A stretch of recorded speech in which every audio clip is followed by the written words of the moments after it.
Welcome back to the Guitar Learning Show. My name is Kevin. And I'm Bob. And today, as you can see, we have 3 different levels of Fender Stratocaster guitars in front of us. And as Bob certainly knows, the Strats are my favorite guitar. Yeah.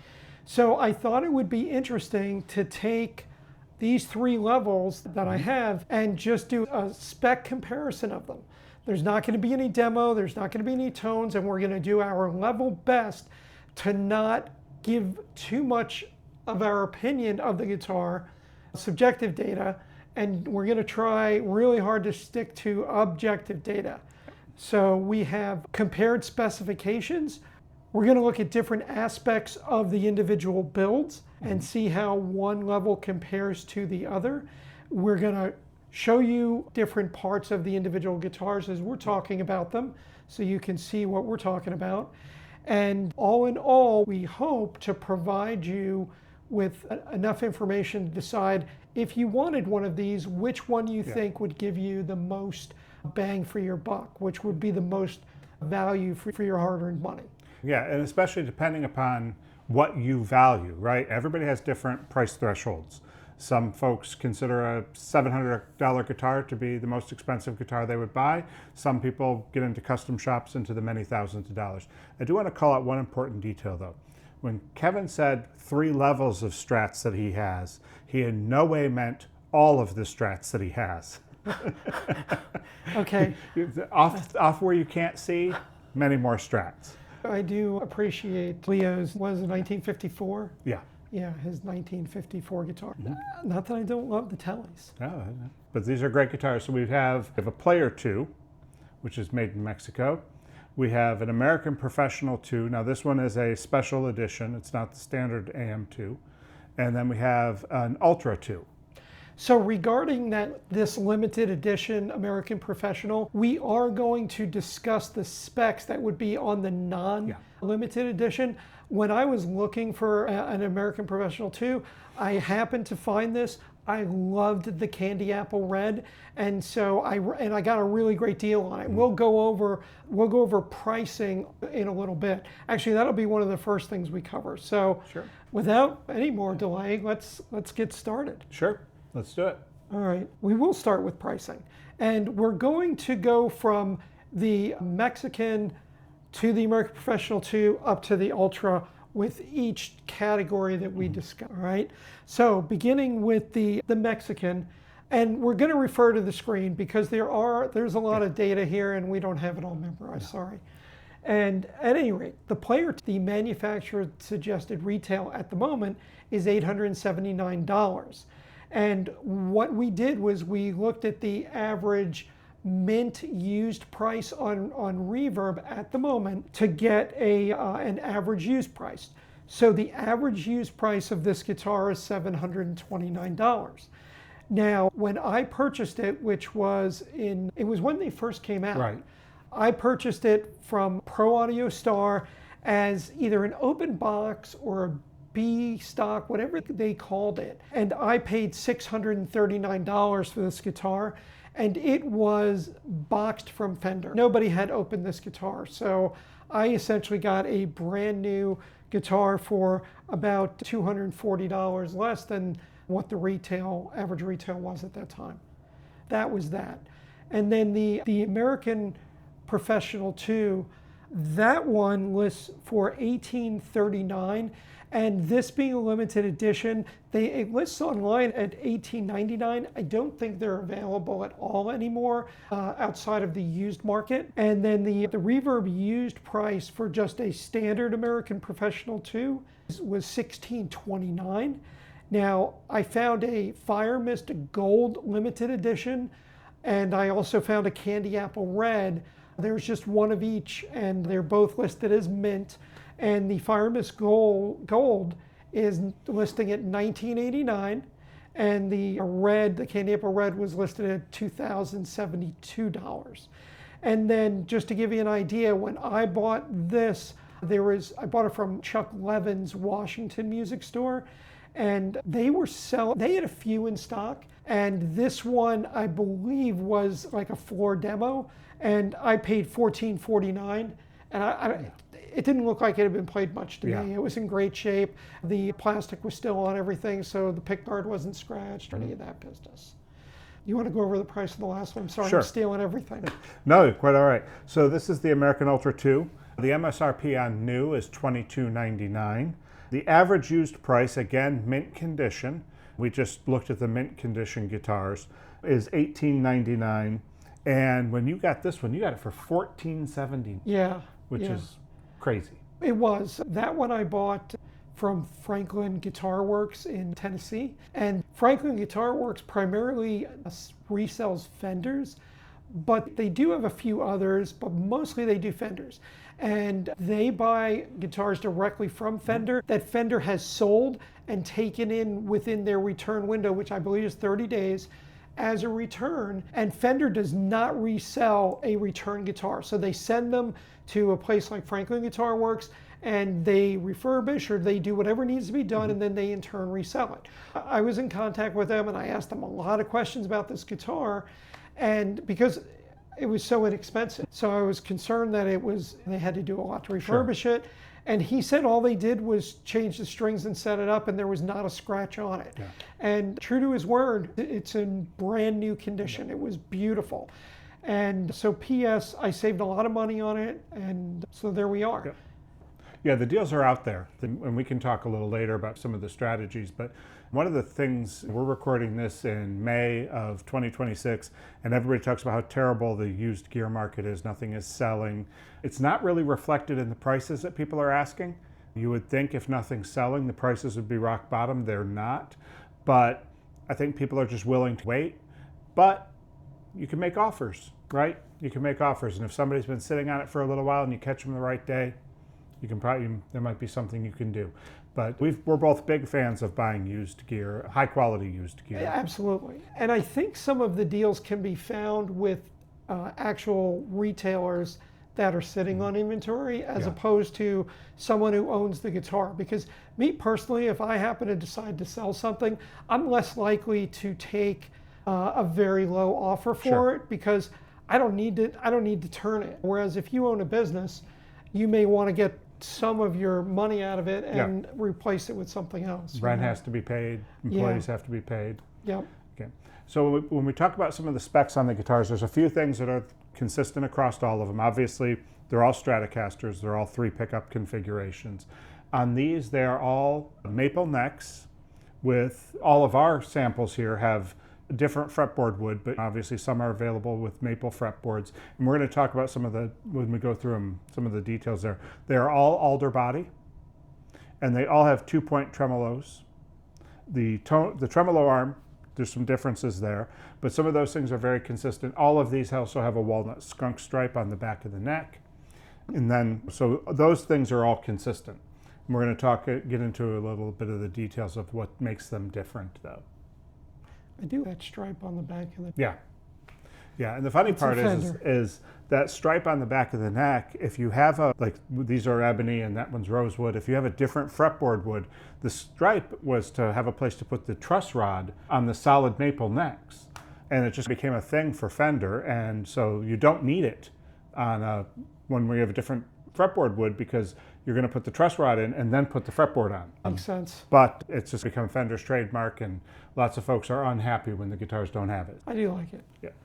All right, so the next thing we would want to go over are accessories which isn't a huge, obviously it's a guitar, there's not much to come with it. But probably the biggest thing we all look for is gig bag, cases, things like that. So our Player II, it comes in a box and there is no case and no gig bag. So that's simple enough. It's what you get. And then you want to talk about the case for those? Sure. For these two, they come with Fender's molded case. We'll grab one in just a moment. The cases are roughly the same. The differences here between the two guitars, as far as they all have the usual hang tags, stickers, certificate of authenticity. The Ultra II comes with locking tuners. So it comes with standard tuners on it, and you could add locking tuners. Let me grab that case. So this is Fender's standard injected molded case. It has a TSA lock. I would not let baggage handlers touch this case. I would want a flight case if I'm going to travel with it a lot. But you can see it's a well-lined, molded case. All the goodies under here. One nice thing about their cases, if you have a lot of guitars, a lot of Fenders with these cases, is these indents on the top line up with these bumps on the bottom. So they stack up and they lock together when you stack them, which is a nice feature. It's a great case.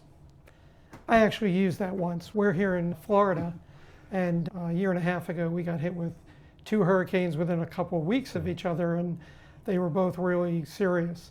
And whenever we have a storm coming, I pack up all of my guitars and put them in cases, so at least if there's any damage to the studio, the guitars are in cases, and hopefully they'll be okay. We're not going to get flooded here, but there could be tree, wind damage, and I guess water damage from rain if there were roof damage. So it was nice to be able to stack up the Fender Strats, and I have a few Teles, and just get them away from the windows and things like that. Yep, absolutely. That case came in handy. So other accessories, they all come with hex wrenches to adjust the truss rods, and the blocks, I believe, the saddles. Yes, and the blocks. And the little different hex wrench for the Player II versus the AM Pro and the Ultra. The Ultra and the AM Pro are the same. And then the other thing, which for some folks probably a nice add, is the American Ultra comes with strap blocks that you can put on there, whereas these two do not. And many of us, we have our own favorite strap blocks that we might put on all of our guitars, and then just have a few straps that we are able to just put on any of the guitars we have, which is kind of cool. Yeah. So, all right, moving on to the body, the wood and the finish. Yeah. So as I mentioned, they're all alder bodies. The Player II has a gloss polyester finish, which is a very thick, very hard finish. The American Professional II and the Ultra II both have gloss urethane. There are some different body woods available. All of these are alder bodied, but for the American Professional, there are some there's some variations. They have the ash, which is a traditional Fender wood, mahogany, that sort of thing. You can get some slightly different variations. Do you happen to know the benefit of the urethane over the polyester? I believe it's actually, a lot of it just comes down to the factories they're made in, because the Mexican factory versus what they can spray in the California factory, there's different regulations, different environmental regulations of what can be used. The equipment that they have might be a little different. Some of the Ensenada, Mexico factory tools are actually some of the original Fender tooling and such. So I believe that's what it comes down to. They're not like a classic nitrocellulose lacquer. None of these are. So it's a very thick finish. It doesn't really wear like a nitro guitar. Somebody's been playing the same nitro guitar for 20 years, half the finish is worn off. Yeah, or then there's the cracking. Yeah, the cracking and the checking. They're not going to do that. However, if you drop one of these guitars and the finish cracks, it's going to take a big chunk out of it. I don't want to say it's plastic coated, but it's almost kind of plastic coated. Yeah, that's a good point. But they are incredibly durable finishes, so they can take a lot of abuse. And that's what people like about them, is they continue to look good for a long time. All right, we'll hit the electronics next. And as you can see, the American Professional II and the Ultra are SSS configuration, and the Player II is HSS. And as far as the pickup, the Player II, the humbucker pickup is a Player Series Alnico 2. And then the other two single coils are the same pickup. They're the Player Series Alnico 5 Strat single coil. And then moving on to the American Professional II, the not limited edition comes with VMod 2 single coil Strat pickups, and that's in all 3 positions. And then this model, this limited edition, has Fender Hot Noiseless. They're not super hot. They're not like, I think they're Texas Hots or... Sure. But they're definitely a little bit more gain than just a normal Fender pickup, but you still get the Fender chime out of it. Absolutely. And then the Ultra II... The Ultra II has the Ultra II noiseless pickups. Above the American Professional Series, Fender has a higher end. It used to be the Elite, and then the Ultra and the Ultra II. They always have custom pickups for those guitars. So these are the Ultra II noiseless pickups. And if you're playing out a lot, you're playing in places that don't have great electricity, they have noisy lights, and it's picking all that up, those noiseless pickups will take care of that for you. Yeah, and as Bob knows, I am not a fan of the No. 60 cycle hum at all. I do enjoy the noiseless pickups and my noise gate on my paddleboard, Yeah. to be completely honest. Now, when we get into some more of the electronics beyond the pickups, the Player II has the standard single volume, two-tone controls with a 5-way switch. There's no special switching or anything like that. The American Professional II, this special edition, has the same setup. There are no special switches or anything like that. There aren't, nope. Now, the standard American Professional II does have a push-pull second tone pot that changes. Push. Oh, push. Oh, even better. It's hard to grab them and pull them up sometimes. But it does have a push second tone pot that, okay, yeah, it adds the neck pickup in. Yeah, so in positions 1 and 2, it'll add the neck for you. So you could have it in position 2, hit that pot, and you'll have actually all 3 pickups playing at the same time. So the Ultra II has an S1 switch in the volume. So there's a button here that you can push in, and that adds, is that also adding the neck out? Yeah, it adds the neck in positions 1 and 2. Okay. It's essentially, it's similar to what the push does. Yeah, the S1 switch goes way back. I think back to the 70s. It's been around for a while, so there's a lot of history there just to do special. Really, it's just an internal push because it's in the middle of the switch. Yep. They're all the standard 5-position Strat pickups. So position 1 is the bridge, 2 is the bridge in the middle, 3 is just the middle, 4 is the middle neck, and 5 is the neck. Yeah. Then the special switching can toss the neck in there on positions 1 and 2. All right, so yeah, let's talk about the bridge. Okay, so these all have Fender's 2-point tremolo. Traditionally, Fender's originally had a 6-screw tremolo.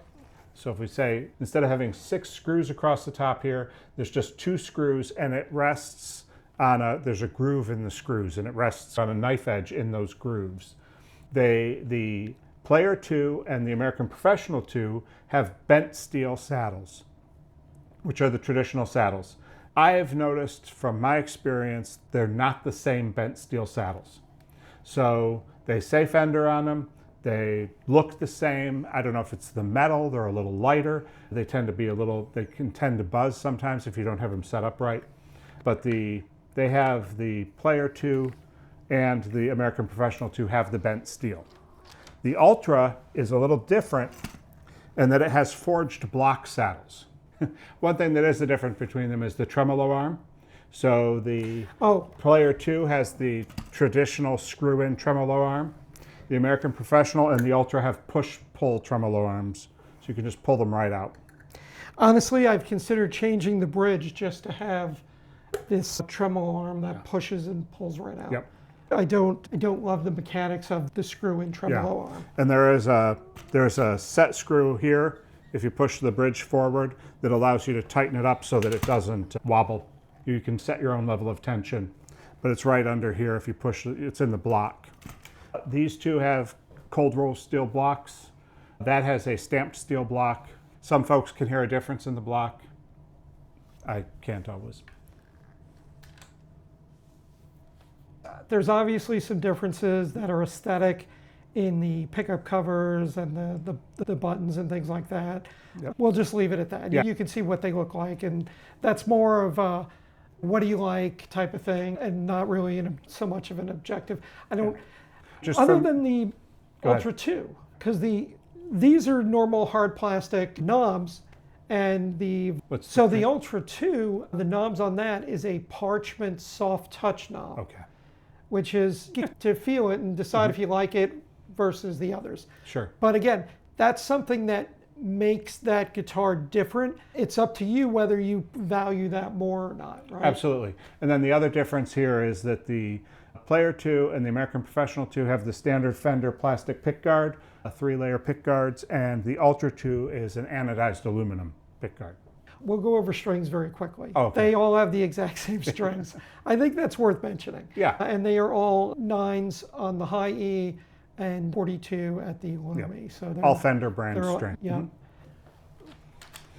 So the Player II has Fender, they call them classic gear now. Everybody else calls them vintage tuning machines. They have the square gear cover on the back, and then the front has the split post. So you put the string down into the middle of the split post, bend it over, and crank it down. There's a couple different variations of tuners, and these are all what they would call non-staggered, and that all of the tuning pegs come up to the same height. And these strings are very easy to change, in my opinion. Oh, they are. They are. So I've not wanted, and I like the vintage look. I think that looks awesome on this guitar. Yep. So I have not wanted to change that. And as you can see, this is 70th anniversary, which is always cool. Absolutely. So if we take a look at the American Professional II, now this one's been upgraded with locking tuners, but I did add those. Yeah. Yeah. And the standard, they come with the standard Fender American Professional tuners that just have the block on the back without the tuning. These are also staggered setup. The 3 higher strings are shorter to increase the break angle, but that's part of the locking tuners. That's not, I don't believe the American Pro II normally has staggered tuners. The Ultra II, however, comes with standard with Fender locking tuners. They are not staggered. They're all low post. So again, to keep the break angle tight across the nut. All right, let's move on to the neck. Okay. So all of these are maple neck with a different wood for the fretboard. I'm going to get wood nerdy for a second though. So the Player II and the American Professional II have what are called Flatsawn necks. Now, the way that works is, imagine you've got a log and you're just sawing off planks. If you go straight across the log, that's called flat sawn. Now, what can happen there is you get the grain. You could see it if you look at a wood door or something. You get these big cathedral, they call them in the grain, the big peaks. That can have different behavior in terms of how the wood ages and how it reacts over time. Now, they all have truss rods to help keep them straight, but it's not as stable. They're great. All of my guitars, I think I only have one with a quartersawn neck. The Ultra II has what's called a quartersawn neck. Now, what happens with a quartersawn neck is, again, if you think about that log, the boards are cut radiating out from the center. So think of it looks almost like a flower or a star with all these different boards coming out from the center if you're looking at the end of the log. The advantage there is you're cutting across all of those rings, which make the grain, and they wind up with very straight, very stable grain. Okay. So you potentially get less shrinkage, you can potentially get less changes due to moisture or anything like that when you have a quartersawn neck, and it's considered a premium for... That's not all the way off. Oh. So at the end of the day, that's a more stable Potentially neck. more stable. Potentially more stable. I mean, okay. You're getting into small differences, right? Yeah. Nobody's complaining that their Fender Strat necks are all warping and curving and twisting and things like that. But they do have to, as they take this model and add to it and add features that cost more money. Sure. And most likely add value for people, they have to do the same thing there. And sometimes it might seem splitting hairs to some extent, and things that are cool but not necessarily required or all that important at the end of the day. Maybe that's one of those. I don't know. Quite possibly. Yeah, like I said, it really comes down to think about it like a car and the slightly better interior versus the, sure, that sort leather of versus cloth, all that good stuff. Yep. Yeah. Yep. So with these different guitars, we get different options regarding what wood we're going to have in the front. So the two least, believe it or not, configurable are the Player II and the American Ultra II. And the American Professional II gives you the most options. So with the Player II, you can either have rosewood or maple. It depends upon the color of the guitar that you pick. Every color has a specific fretboard wood, and then that's that. With the Ultra II, same exact thing. The difference is you've got 3 choices that have ebony and 3 color choices that have maple. And then the American Professional II. Now, mine is, of course, the limited edition, and it came with a nice streaked ebony fret. And that one you could normally get either as maple or rosewood with some of the colors. So you would have your choice. And then there's a few colors where it's specific. You can only get maple or you can only get rosewood. But there's a fair amount of them. I want to say it's 4 or 5 colors where you can get both. Yep. So the most options, if you're looking at aesthetics and you want maple or you want rosewood, the most options are going to be with that American Professional II. Yeah, absolutely. All right. What's next? Let's take a look at heel joints. Oh, sounds good. So the heel joint is where the guitar meets the body, and they're all different here. So that's right in this area here. Yep. So the Player II has the very traditional Fender square heel joint. It's been like that since the first one. If you're somebody who plays high on the neck, some folks have a problem with that big block heel joint. So that has the most basic Fender heel joint. And like I said, that one goes back to the first one. And just a quick point about heel joints is if you want to look at just a kind of a quality control thing on one of these guitars, you look at the heel joint and see if there's any cracks along it, because that tends to be a spot that you can have a crack there. Now that's cracks in the finish, not cracks in the wood. Yes. Thank you. Yeah, so there's no harm that comes from having a crack there, or if you have a guitar you've played for a while and it has a little crack there, it's only in the finish, but that will happen there. The American Professional II has a slightly rounded heel joint, so it's a little more, if you're playing up high, you don't have that sharp point, but it is still pretty thick. It's almost the same thickness as the Player. I think it is the same thickness here, but here where your hand is, you get that little bit of curvature. Yep. So you get a little bit more comfort. Yeah. I think. You'd have to try it out and see what you think. And again, it really only matters if you're somebody who's playing way up on the neck. Now the Ultra II has the most comfortable heel joint for somebody who plays up high. It's much thinner. Let's see if we can. So it's much thinner than the other two, and it is very curved. So if you're somebody, you can really get your hand around there very comfortably. Also, the one other difference with the heel joints is the American Professional II has the tilt adjustment feature. Oh, yes. So if you can change the neck angle forward and backward a little by inserting an Allen wrench in there, and you can adjust it. They call it the micro tilt, and it's really a setup thing. It's not something you're going to adjust often, but it can correct slight variations in the angle of the neck compared to the body. Okay. So is that going to help with lowering the action or raising the action? It's going to help with the action as opposed to a guitar where the neck angle is wrong. So if it's tilted too far back, you've got to raise the action up to compensate. This allows you to bring the neck back forward a little bit and make it more consistent from the nut to the... Okay. Fender's done that for quite a while on the American Standards and then the American Professionals. Okay. So the Fretboard Radius, if you think about the Fretboard Radius, it's just the curvature of the fretboard. Technically speaking, it's the same curve as, for example, the Player II and the American Professional II have the 9.5-inch radius. So it's the same curve if you had a circle that had a 9.5-inch radius. The 9.5-inch radius has been the tradition for Fender for quite a while. It was I think it was the 87 NAMM show that they introduced the 9.5-inch radius. It was 7.25 primarily before then. The Ultra gets a little different. The Ultra has what's called a compound radius. So it starts out at 10 inches up here, and then it transitions to 14 inches down here. So it gets much flatter. Again, if you're somebody who plays up high, bends are easier. Basically, it's easier. Play faster. Yeah, an Ibanez. Exactly. It is so the curvature changes across the fretboard. And again, that's another one of those things that you may really enjoy having, or maybe you could care less about. But it's something that differentiates that guitar from these two.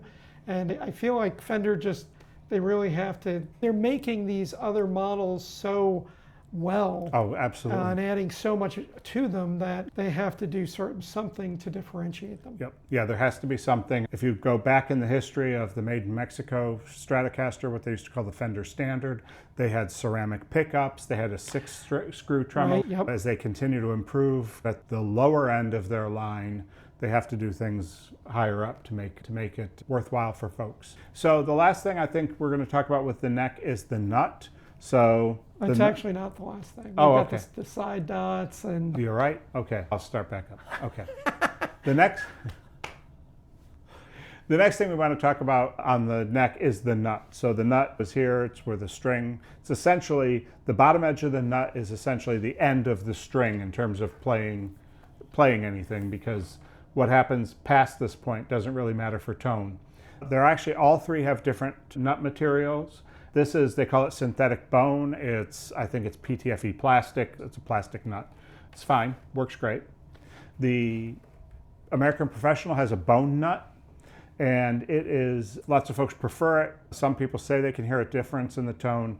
I can't. The bone nut tends to be a little more almost self-lubricating. wouldn't that affect tuning to some extent?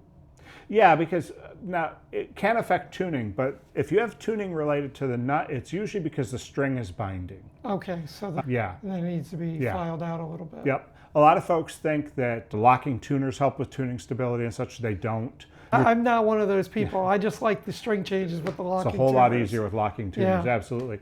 Generally, unless a tuner is actually defective, if you're having a problem with the tuning, it's the nut, and it's usually that a string is catching. And the trick there is if you're tuning it up and you suddenly hear this ting, oh yeah, that is because the string bound up in the nut and it finally got so tense it broke loose. So a good tech can help you clear that up. So like I said, bone nut, some folks, they're potentially a little more self-lubricating than the plastic nut. They're a little more stable. And then the Ultra uses a Graphtec Tusk nut. So Tusk is a different synthetic material that Graphtec invented. They're great. I've put them on several guitars. It's a very hard material, very durable, and does have some self-lubricating qualities to help keep strings moving nicely through it. So one other thing, which is not a major thing, but I do want to point it out. The width of the nut on each of these is, the Player II is different than the other two. The width of this nut is 42 millimeters, and these two are both 42.8 millimeters. Yeah, it's right. I don't think anybody's going to complaining that. No, I don't. That it's too crowded on a 0.8 millimeters difference. No. Yeah. So there's that. And then probably the last thing on the necks, I think, is the dots on the side. The dots on the fretboard, and the dots on the side. So with the Player II and the American Professional II, they're both white dots on the fretboard and white dots on the side of the guitar. And with the Ultra II, they are white mother of pearl, and the side marker dots are luminlay, which are essentially glow in the dark. Yeah. So if you're playing on a dark stage, it can be a little easier to find your way around, as those dots will glow.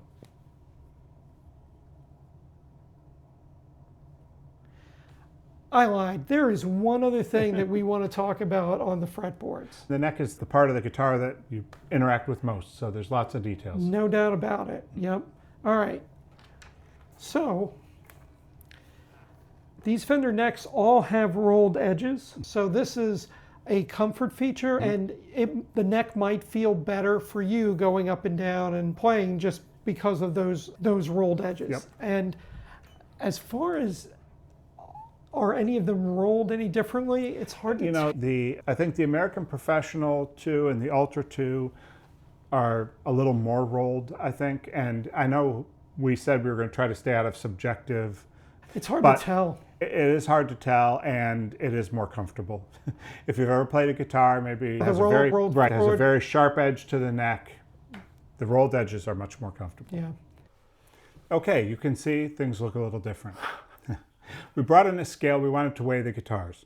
Fender lists all of these somewhere between 7.5, and 8.5 pounds, but there can be a lot of difference, often just due to the age of the wood. A lot of it comes down to how much moisture is in the wood when they make the guitar.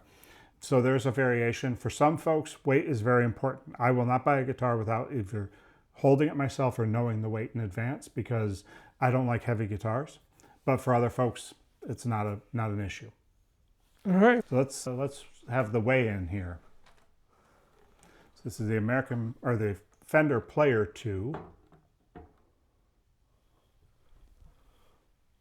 I'll step out of the way. And the Fender, so it is 8 pounds. I can't, hold on. I'm gonna have to see because I can't. It looks like 8, but angle? That is 8 pounds on, right on. Okay. Let's try the American Professional II.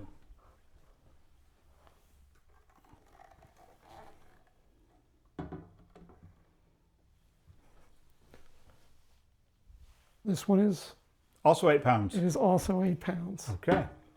If we get another 8-pounder, I'm going to question the scale, although I did test the scale before we started.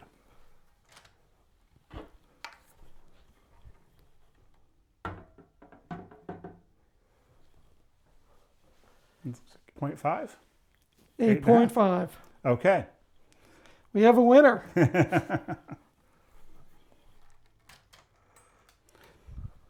Like I said, many retailers post the weights, some don't, but it's up to you whether or not that's something important to you. All right, so we're back from our weigh-in. That's right. And really, at the end of the day, it comes down to playing the guitar and deciding which one appeals to you as far as playability and the comfort, and which one aesthetically is pleasing and all of that.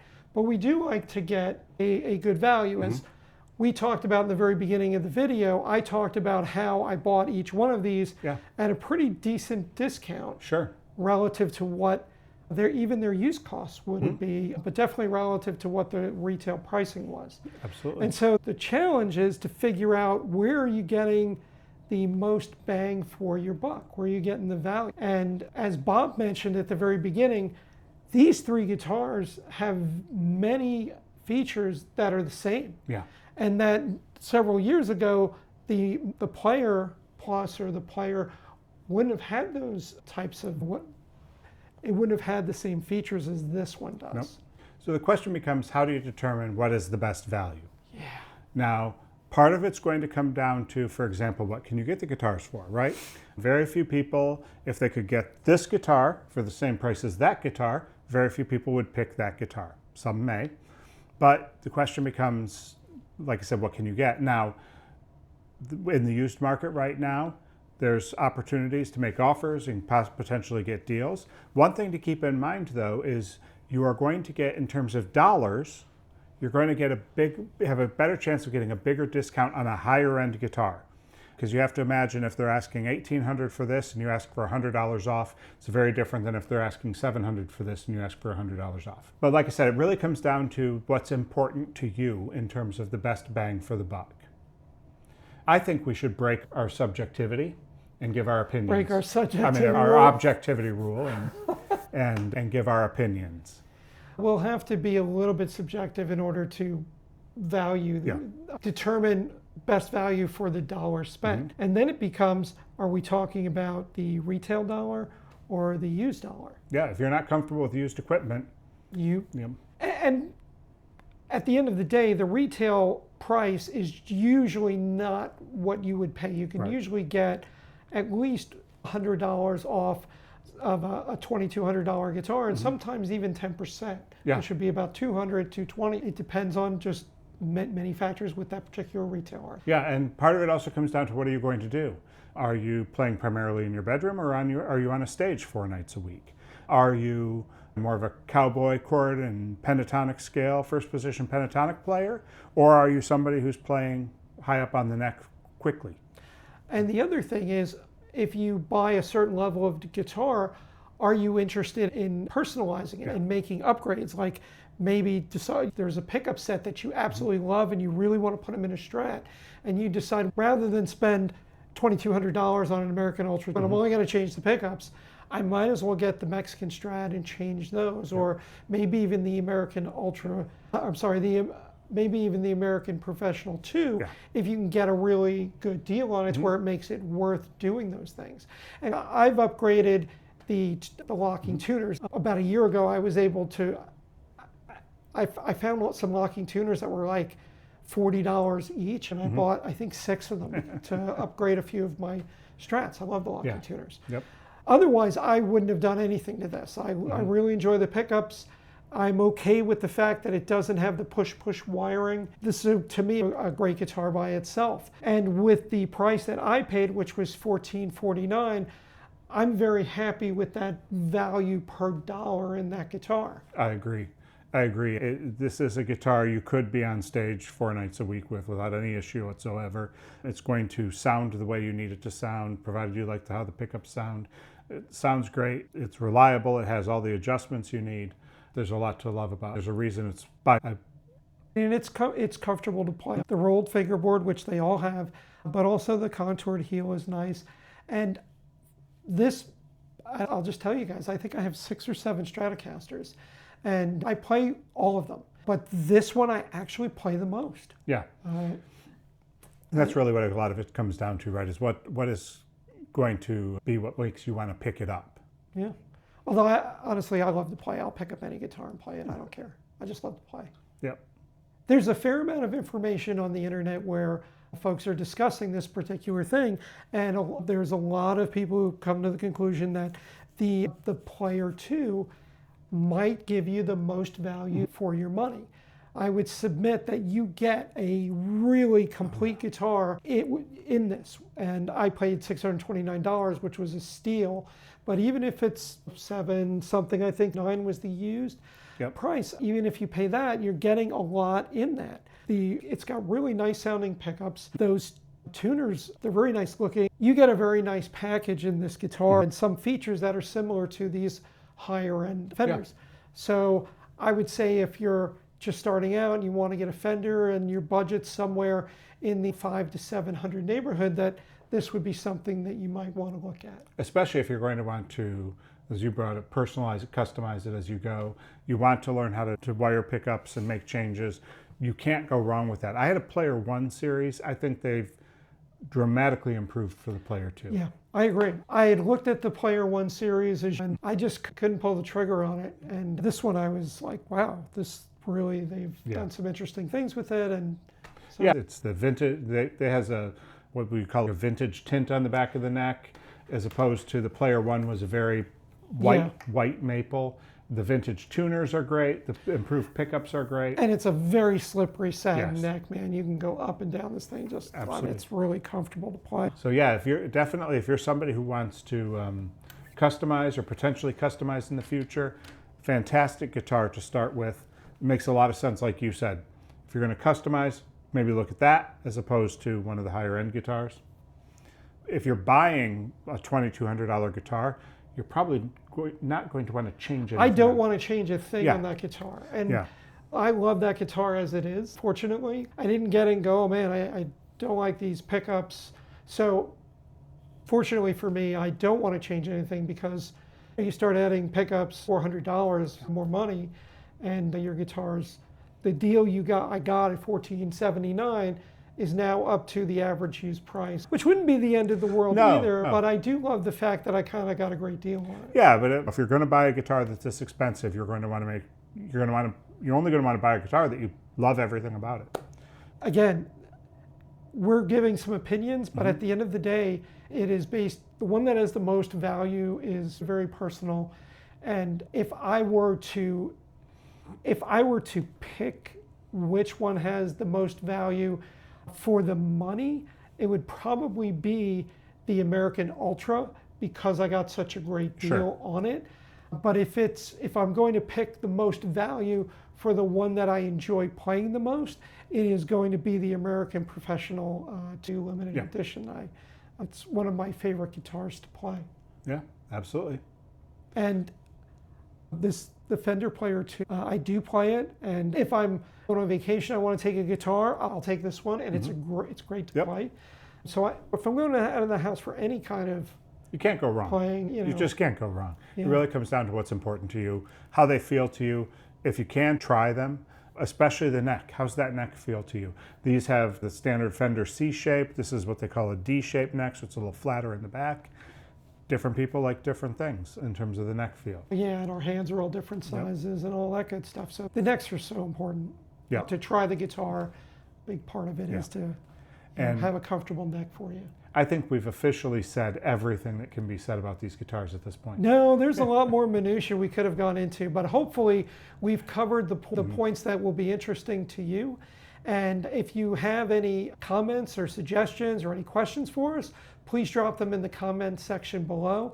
And if you would hit that like and subscribe button Absolutely. and ring the notification bell, we would really appreciate it. The channel's growing, and we thank you very much for watching. It's a lot of fun putting together these videos, and we look forward to doing many more of them in the future. And I think that's all we've got today. I think so. Let us know, do you like this style of really deep dive nerdy stuff, of getting into all of these details, or do you like more the higher level quick hit type of thing? These are the types of stuff we want to produce, the videos that you want to see. No question about it, although we are a little bit nerdy, I will give you that. So we've enjoyed putting this video together for you. We've enjoyed presenting all this information on these really wonderful guitars. And thank you so much for watching, and we'll see you in the next video.